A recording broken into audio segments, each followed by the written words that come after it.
La troisième question, allégation que j'adresse à Sayyid Mujib Saheb, c'est est-ce que Mirza Ghulam Ahmad alayhi salam, qui est le Messie promis, il portait le même nom que le saint prophète Mohammed sallallahu alayhi wa sallam, comme il a été prédit dans une des paroles du saint prophète Mohammed sallallahu alayhi wa sallam. Donc c'est vrai que ce hadith existe et ce hadith est très répandu dans le monde musulman. Mais ils ne connaissent pas l'entièreté de ce hadith. Le hadith en complet est que le saint prophète sallallahu alayhi wa sallam a dit que lorsque l'imam Mahdi viendra, il aura mon nom, son nom sera le mien, le nom de son père sera comme le nom de mon père, et il dit à la fin, il sera enterré dans ma tombe. Donc lorsque on lit, et souvent cette dernière partie est cachée, lorsqu'on lit cette dernière partie de ce hadith, qu'il sera enterré dans ma tombe, ça devient très très clair que c'était en fait le saint prophète sallallahu alayhi wa sallam, il voulait dire qu'il sera l'imam Mahdi, le Messie des derniers temps, sera l'image parfaite, et le reflet parfait du saint prophète sallallahu alayhi wa sallam. Et non que quelqu'un allait vraiment creuser la tombe du saint prophète sallallahu alayhi wa sallam, il allait enterrer l'imam Mahdi. Il a toujours essayé aujourd'hui. Mais pire, il faut attendre que l'homme meure pour dire voilà, donc on l'a enterré dans la tombe du prophète, donc il doit être vrai. Mais maintenant il est mort. Donc comment vous allez en profiter? Il faudrait faire confiance aux gens qui vont l'enterrer. Oui, donc en fait on n'en sort pas, c'est un cercle vicieux qui se nourrit de lui-même, quoi. Donc dans ce hadith, le saint prophète sallallahu alayhi wa sallam, qu'est-ce qu'il voulait dire? Il voulait dire que ça allait être, ses travaux, ça allait être les mêmes que les miens. Il allait servir l'islam, il allait défendre l'islam. Et c'est ça que le Messie premier alayhi salatu wassalam a fait. Comme on le disait dans l'émission précédente, il a écrit Ibrahim et Ahmadiyya, il a défendu l'islam, il a défendu avec la plume, etc. Maintenant, je voudrais dire une histoire très intéressante et comique aussi en même temps, qu'une personne se nommait Mohammed, son père se nommait Abdullah, il s'est proclamé être l'imam Mahdi en Arabie Saoudite il y a quelques années, il l'a emprisonné.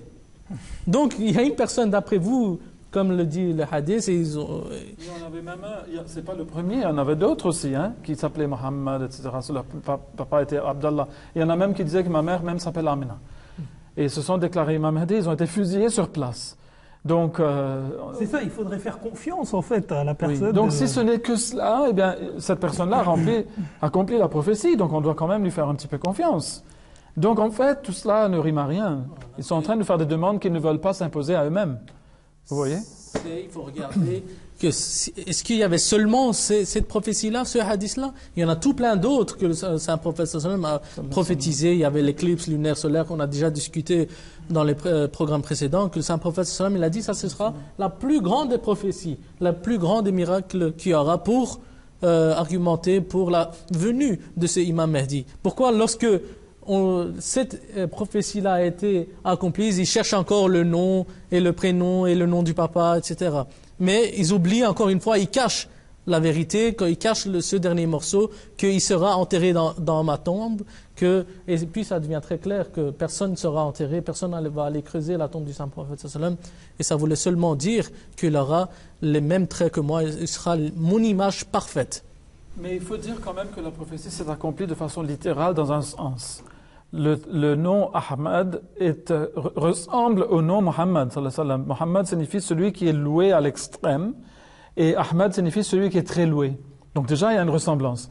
Après le père d'Ahmad de Qadian s'appelait Ghulam Murtada, ce qui signifie le serviteur de Dieu, parce que Murtada c'est un nom de Dieu. Et alors Abdullah signifie exactement cela, c'est le serviteur de Dieu. Alors on voit que si on veut vraiment chercher la puce, eh bien on la trouvera, mais ça ne sera pas celle qu'on cherchait en fait. Hein? Et ça revient également à un débat qu'il faut également poser devant nos téléspectateurs, c'est de dire qu'il faudrait lire tous les hadiths du début à la fin. Vous l'avez très bien rappelé, et voir le contexte, toujours bien réfléchir, est-ce que ça va dans le sens de l'honneur et de la grandeur du saint prophète Mohammed sallallahu alayhi wa sallam, est-ce que c'est pas contraire à sa sagesse, à sa majesté, etc. Et donc vraiment bien regarder, surtout quand ça concerne les hadiths. Parce que c'est vrai qu'on est face à un monde musulman qui s'intéresse de plus en plus à la sunna, plus à la sunna au sens des hadiths qu'au Coran même, parfois j'ai l'impression qu'on délaisse le Coran pour se concentrer que sur les hadiths. Il faut faire très attention. D'abord, il faudrait qu'on regarde le Coran. Est-ce que ça va, ça se correspond en fait? Est-ce que ça correspond totalement avec le Coran ou pas? Parce que si on commence à rentrer, honnêtement, dans des hadiths qui sont en contradiction avec le Coran, qui ne vont pas dans le sens dont on sait que le saint prophète ne pourrait jamais dire On une. ne peut pas les interpréter même. On ne peut même pas Oui. les interpréter. Exactement. Oui. Donc, Il faut qu'on se rende compte du fait qu'il y a eu des hadiths concoctés, qu'il y a eu des hadiths rapportés par des gens qui avaient la mémoire défaillante. Donc il y a toutes ces possibilités, parce que les hadiths ne jouissent pas de la même authenticité et de la protection divine dont jouit le Coran. exactement. Oui. Mais le Saint-Coran aussi, il articule ce fait, il dit dans la sourate Juma que وَآخَرِينَ مِنْهُمْ لَمَّا يَلْحَقُوا بِهِمْ, c'est-à-dire et il suscitera parmi d'autres des leurs qui ne se sont pas encore joints à eux. C'est-à-dire le saint prophète sallallahu alayhi wa sallam, il va venir à la fin des temps. Et il y a un long hadith qu'on a déjà parlé de ce verset dans les programmes, dans les émissions précédentes, qu'en réalité le saint prophète sallallahu alayhi wa sallam, il a dit ce verset-là, c'est à propos du imam Mahdi qui va venir à la fin des temps. Mais il faut voir que Dieu, il a dit sa venue sera la même que celle du saint prophète sallallahu alayhi wa sallam. Et c'est ça que le hadith aussi veut dire en fait, qu'il sera l'image parfaite, que sa venue sera la venue du saint prophète sallallahu alayhi wa sallam. Donc, Comme s'il est revenu à nouveau, mais en une personne différente, on peut dire. Oui, représentée par cette personne-là. Jacques, voilà pour ce complément de réponse.